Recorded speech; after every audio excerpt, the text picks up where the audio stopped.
The core lie and the psychological cost of poverty. You're still broke. Don't flinch. Don't hide behind the technical term financially constrained. You are broke, and you have been for years. The bank balance confirms it, but the true evidence is written all over your life in the cheap choices, the anxious conversations, the crippling fear that stops you from moving forward. The money itself isn't the primary problem. The problem is the broke mindset, a sophisticated, self-constructed belief system that has convinced you this state of being is something that happens to you, a permanent fixture of your fate, rather than a failure of your own internal architecture. You are lying to yourself, and this lie is destroying your potential for both wealth and meaningful connection. This isn't financial advice. This is psychological surgery. We are excavating the lies you tell yourself every morning to justify your stagnant life. You whisper excuses. The system is rigged. I didn't go to the right school. My debt is too big. These aren't observations. They are protective narratives. They are shields you use to avoid the terrifying, empowering truth. Your chronic lack of wealth is a direct function of your chronic lack of mental discipline. Fixing your money mindset is exponentially easier than you think, but it requires a brutal confrontation with the person you see in the mirror. This is the first shocking truth. Being broke is not a math problem, it's an attention problem. You are not bad at budgeting. You are bad at prioritizing the actions that create revenue. You allocate 90% of your mental bandwidth to worrying about the past, the bills you owe, or passively consuming distractions, the TV shows, the endless scroll. How much attention do you give to active wealth creation? 5%, 2%. You are focusing 98% of your energy on the symptoms of being broke, the feeling of panic, the lack of funds instead of the cause, the lack of high-value productive activity. The rich focus on value creation, the broke focus on value consumption. You are addicted to the cheap dopamine hits of consumption because it temporarily quiets the existential anxiety your passivity creates. This imbalance of attention is the root structure of your financial ruin. Stop defending the illusion of your competence. You are highly capable of detailed, analytical work when it benefits your employer. You can manage complex spreadsheets, run efficient meetings, and execute tasks with precision when a paycheck is guaranteed. But the moment you are asked to apply that same rigor, that same focus, to your own future, you collapse into chaos, distraction, and delay. This is the harsh realization you have outsourced your personal ambition to the stability of a paycheck. You've traded your agency for comfort, and now you are psychologically dependent on a single source of validation and income. This dependence is not safety. It's a form of financial and emotional servitude. It means your value perception is entirely external. A raise makes you feel worthy. A layoff makes you feel worthless. This emotional volatility, this lack of self-sovereignty, is precisely what repels high-value partners who are looking for someone with deep, intrinsic stability. The profound link between being broke and being unattractive is not about the car you drive. It's about the scarcity signal you broadcast. Scarcity breeds desperation. When you operate from a place of financial fear, that fear leaks into every interaction. You become overly clingy in relationships because you subconsciously view your partner as an asset, a co-signer on your emotional or financial burden. You avoid taking calculated risks because failure means literal immediate collapse. This makes you rigid, defensive, and unable to play the dynamic, complex game of high-level partnership. The second shocking truth is the broke mindset makes you a low-status operator, regardless of your job title. You are defined not by what you earn, but by your relationship with what you earn, and your current relationship with money is one of fear, avoidance, and desperate reliance.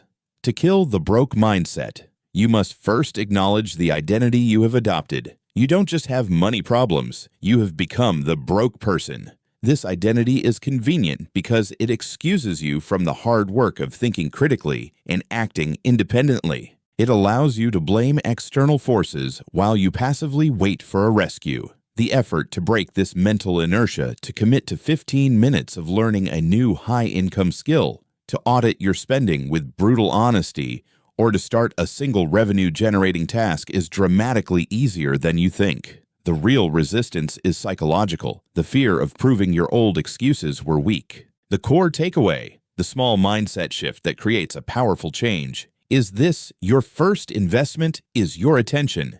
Immediately redirect 15 minutes of dedicated time you currently spend on passive distraction social media, low-stakes entertainment toward learning how money works and how wealth is created.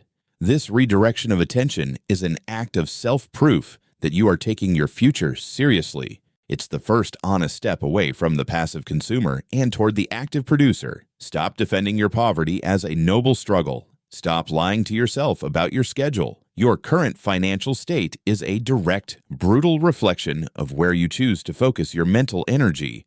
Your mind is the problem. Your potential is not.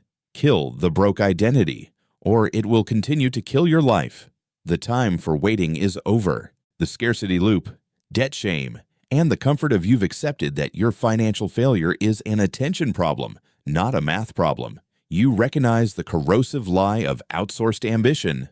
Now, we confront the black hole at the center of the broke mindset victim mentality and how it uses debt and shame to hold you hostage. Your debt is not just a ledger entry. It is a psychological anchor. It represents every choice you made to prioritize immediate comfort and consumption over delayed gratification and investment. More critically, debt forces you into a state of toxic secrecy. You hide the numbers from your partner, from your family, and most dangerously, from yourself. You avoid checking your balance. You throw the envelopes in a pile. This is not avoidance. This is financial infidelity. You are actively betraying your own future and the trust of your co-pilot. This pervasive secrecy creates a low hum of anxiety that leaks into every facet of your personality. It makes you rigid, defensive about spending, and utterly incapable of enjoying the present moment because the future, the debt collector, the eviction notice, the financial crash always looms. This is the third shocking truth. The debt shame cycle is designed to keep you powerless. Your brain tells you, the debt is too big. You're ruined. You're a failure. This shame paralyzes action. It makes the small corrective steps, calling the bank, consolidating a loan, tracking your spending for a single week, feel like climbing Mount Everest. The broke mindset relies on the magnitude of the problem to justify your inaction, but the irony is that the moment you confront the numbers, the immediate terror subsides and the path forward becomes clear. The solution to debt is always a series of small, consistent, and brutally honest actions. Getting clarity on those numbers is dramatically easier than you think. The real difficulty is removing the emotional drama that justifies your avoidance. Let's talk about the profound appeal of victimhood. This is the harsh realization your poverty is your comfort zone. You complain about the rent, the high prices, the stagnant wages, and every time you voice that complaint, you get a temporary hit of social validation pity, agreement, shared misery. The victim identity requires zero effort, zero risk, and zero change. It's warm, familiar, and always provides an external target for blame. The moment you start fixing your finances, you lose the right to complain. You lose the familiar identity. That loss is terrifying. You are addicted to the narrative of struggle because it conveniently excuses you from the terrifying responsibility of the narrative of success. Success demands more of you: consistency, visibility, and the necessity of dealing with new, unfamiliar problems. You are subconsciously choosing to stay small and broke because it is predictable. The blame game is the ultimate drain on your magnetic energy. You blame the government, your parents, your ex-partner, or your job.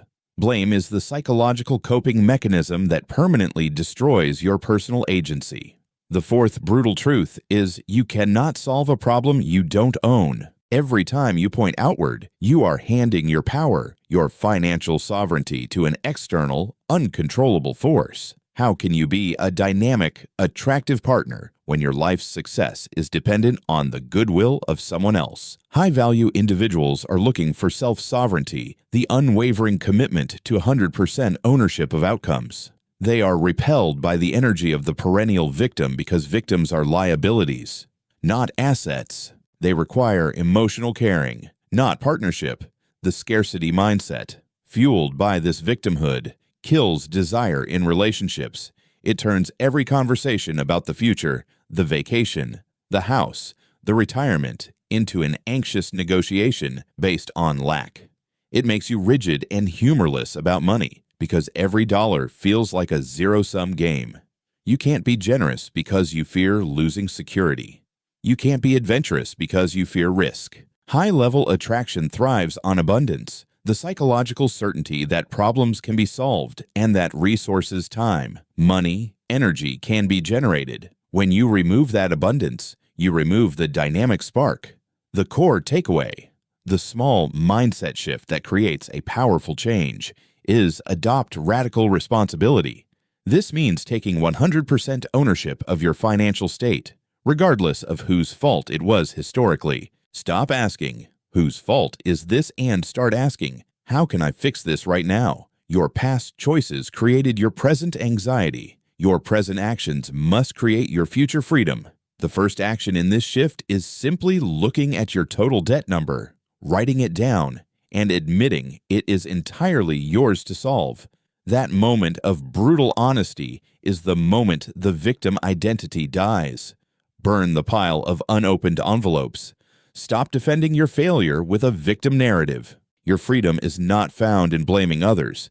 It is found in owning your capacity to change. The effort to seize that ownership is dramatically easier than you think. The consumer trap, false signaling, and the currency of delay. You've confronted the victim. You've owned the debt. Now, we face the most sophisticated enemy of the broke mindset, the consumer trap. This is the psychological mechanism that convinces you to buy things you don't need, with money you don't have, to impress people who don't care, all because you are desperate to signal a value you do not yet possess. This performance of wealth is the single fastest way to guarantee your continued poverty and repel genuine high-value connection. You believe that looking successful will make you feel successful, so you buy the expensive watch, the latest phone, the fast food meal you can't truly afford, or the unnecessary status symbol. These items are not investments. They are psychological crutches. They are cheap, external substitutes for the deep, intrinsic confidence you lack. This reliance on external validation is the fifth shocking truth. Your status purchases are a desperate plea for approval, and the debt used to fund them makes you clingy and desperate. The things you acquire for status are literally owned by your creditors, the bank, the credit card company. You are a highly leveraged billboard for other people's products, and your false signaling broadcasts an internal instability that truly discerning people can see immediately. They are attracted to intrinsic security, not a rented lifestyle. Let's talk about the true cost of that status purchase. It's not the dollar amount. It's the future hours of your life you sold to afford it. This is the harsh realization. Every non-essential purchase you make with debt is a voluntary trade of your future freedom for momentary vanity. You just signed a contract to work an extra 50 or 100 hours at your miserable job just to put a depreciating asset on your wrist or driveway. You are literally enslaving yourself to maintain an illusion. The broke mindset refuses to perform this simple calculation. It avoids the concept of opportunity cost. The true cost of that item is not the money, but the education you didn't buy, the side business you didn't fund, or the investment you didn't make. The opportunity cost of consumption is almost always freedom. Your inability to control your impulsive spending is not a simple habit. It's a profound failure of emotional regulation. This is the sixth brutal truth. Your inability to say no to cheap dopamine impulse buying is the same psychological flaw that makes you vulnerable in relationships. Inability to set boundaries. Both are driven by the same core deficit, a frantic need for immediate, external relief from discomfort. When you can't delay the gratification of a purchase, you are proving to your subconscious that you cannot delay the gratification of a relationship, a confrontation, or a difficult task. This lack of internal control makes you susceptible to emotional manipulation and prone to overcommitting in relationships out of fear of loss, not genuine desire. Financial discipline is simply emotional discipline applied to money. When you fix one, you dramatically improve the other. To escape the consumer trap, you must build the abundance mindset. This mindset is not about having millions in the bank. It's about believing in your capacity to generate money on demand. When you truly believe you can generate more cash flow next month, the urgency to buy things now disappears. You shift from thinking, "I must buy this before the sale ends," scarcity to, "I can afford this later, and I will choose to invest the capital now." Abundance. This shift from prioritizing having to prioritizing becoming is the psychological turning point that makes fixing your money mindset easier than you think. The core takeaway, the small mindset shift that creates a powerful change, is to embrace the power of delay. For the next 7 days, implement the 72-hour rule. If you see anything non-essential you want to buy, you must wait 72 hours before purchasing it. This forced pause does 2 things.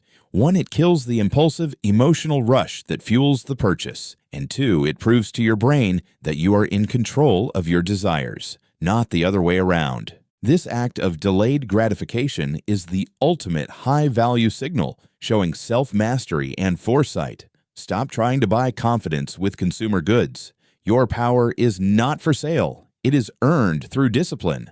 Go confront your consumer ego. Your freedom depends on your ability to say no. The fear of leverage and the true cost of missed opportunities. You've stopped spending like a desperate fool. You've implemented the 72-hour rule. Now, the battlefield shifts from defense stopping bad habits to offense starting good ones. And here, the broke mindset reveals its deepest, most crippling fear, the fear of leverage. You are terrified of investing, not just money, but your time and effort into anything that doesn't guarantee an immediate, visible return. You are stuck in the mindset that money must be earned linearly. 1 hour of labor equals 1 unit of pay. This is the employee mindset, the very foundation of financial servitude. Wealth, however, is built non-linearly, using leverage money working for you, skills multiplying your time, and systems generating revenue while you sleep. The fear of leverage is why you won't spend $50 on an online course that could teach you a $5,000 skill. The fear of loss paralyzes you. You see the $50 leaving your bank account as an absolute failure, but you fail to calculate the exponential gain you are forfeiting. This is the 7th shocking truth. Your fear of losing a small, calculated investment is costing you exponentially more in lost opportunities than any amount of debt ever could. You are not protecting your money. You are protecting your comfort. You are clinging to the psychological safety of zero risk, zero return. The truly wealthy understand that money is a tool to be risked, deployed, and amplified. The broke view money as a finite resource to be hoarded and protected, paralyzed by the phantom threat of failure. Your broke mindset is not frugal. It's cowardly. Let's dismantle the destructive fallacy of perfect timing. You tell yourself, "I'll start investing when I have more money. I'll take that course when I have more time. I'll start the side project when I'm less busy." This is the harsh realization. There is no perfect time, only diminishing returns on delay. The only difference between you and the person who is now financially climbing is that they took imperfect action yesterday while you are still waiting for the stars to align. Every day you delay learning a high-income skill. Every week you delay investing even $10 into a consistent fund. You're losing the single most powerful force in wealth creation compounding. The psychological toll of this paralysis is immense. It transforms you into an idea hoarder, someone who reads books, watches videos, and talks endlessly about great plans, but never executes. This behavior broadcasts a massive signal of low competence and low conviction. In attraction dynamics, this is fatal.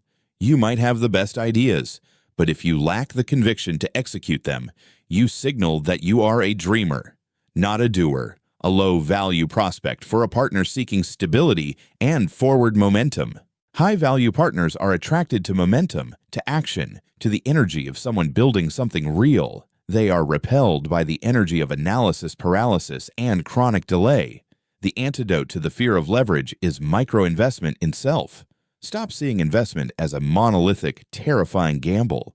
See it as an intentional expenditure of resources, time, money, attention designed to increase your future value. You spend $10 on a coffee that depreciates into urine. You refuse to spend $10 on a book that could permanently raise your income floor. The choice is a reflection of your self-worth. When you refuse to invest in your own education or skills, you are tacitly agreeing with the broke mindset that you are not worth improving.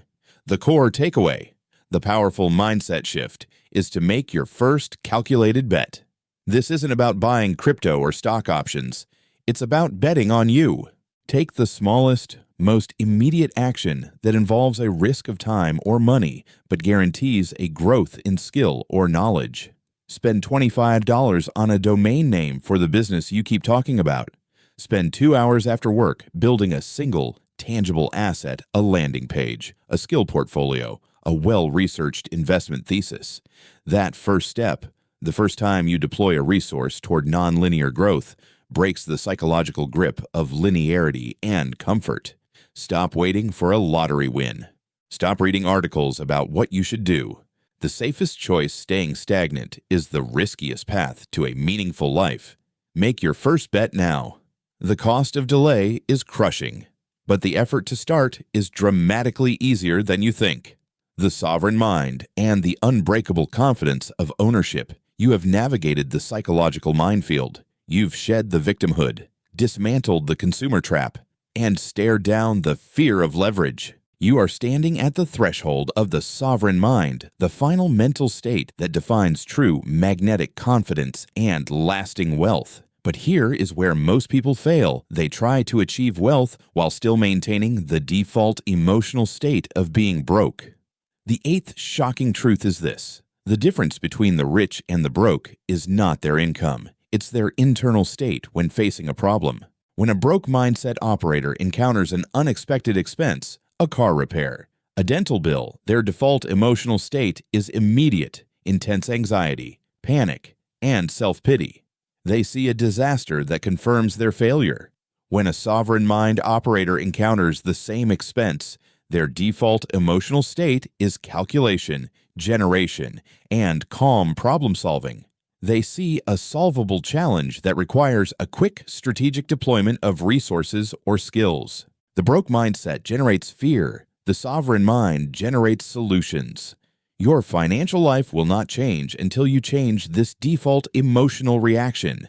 This emotional conditioning is what broadcasts the most powerful attraction signal. If your inner life is dominated by constant anxiety, you are, by definition, emotionally unstable and a burden waiting to happen. The broke mindset seeks a partner not for companionship, but for emotional and financial rescue, someone to absorb the anxiety they generate. This is low-status behavior, instantly recognizable and actively repellent to partners who value autonomy. The sovereign mind, forged in the furnace of financial discipline, operates from a place of preemptive resourcefulness. They are stable, calm, and, critically, they are generative. They signal, "I am a source of solutions, not a sink for problems." This generative energy is the pure essence of high-value attraction. The harsh realization you must accept is that your inability to set boundaries in life is directly tied to your fear of financial insecurity. You tolerate low-paying clients, disrespect from your boss, or toxic behavior in relationships because your broke mindset convinces you that you cannot afford to lose the stability they represent, no matter how miserable it makes you. The fear of being broke keeps you small, quiet, and compliant. The moment you start generating revenue, building savings, and taking ownership of your self-worth, your voice changes. You gain the fundamental freedom to say, "No, this is unacceptable." Without the underlying tremor of panic, financial discipline buys you dignity and choice. Without it, you are a hostage to external forces. To make the final permanent shift, you must kill the ultimate lie, the lie that freedom is retirement. Freedom is not a destination decades away. It is the daily sovereignty over your time and emotional energy. You achieve freedom the moment you start dedicating your most valuable resource, your focused attention, to assets, skills, systems, investments instead of liabilities, debt, passive consumption, excuses. Every single choice you make today should be an act of rebellion against the future servitude that the broke mindset demands. The ninth brutal truth that cements this change: the comfort of your current routine is the single most expensive habit you own. It costs you compounded interest, lost opportunities, and the slow, grinding death of your ambition. It's the highest interest rate you will ever pay. You must treat your routine inertia like the debt that it is, and pay it down with generative thinking. The core takeaway, the final permanent mindset shift, is to practice generative thinking. For the next 30 days, dedicate 15 minutes immediately after waking up to this exercise. Do not look at social media, email, or news. Instead, ask yourself, what is one thing I can create or improve today that will increase my future financial value, regardless of my job? This shifts your brain's default setting from receiver to transmitter, from consumer to creator. This small act of daily mental generation is the ultimate expression of the abundance mindset, and it is dramatically easier than you think to start, but impossible to maintain if you are still lying to yourself. Your broke mindset is a terminal illness you have been self-medicating with cheap dopamine and victim narratives. The cure is radical honesty and relentless generative action. Stop waiting for the moment you feel rich. Act like you are worthy of wealth, and the money will follow the mind. The self-sovereignty you seek, the unbreakable confidence, the magnetic attraction, the peace of mind is not a gift. It is the earned reward of relentless financial discipline. Go seize the power that has been yours all along.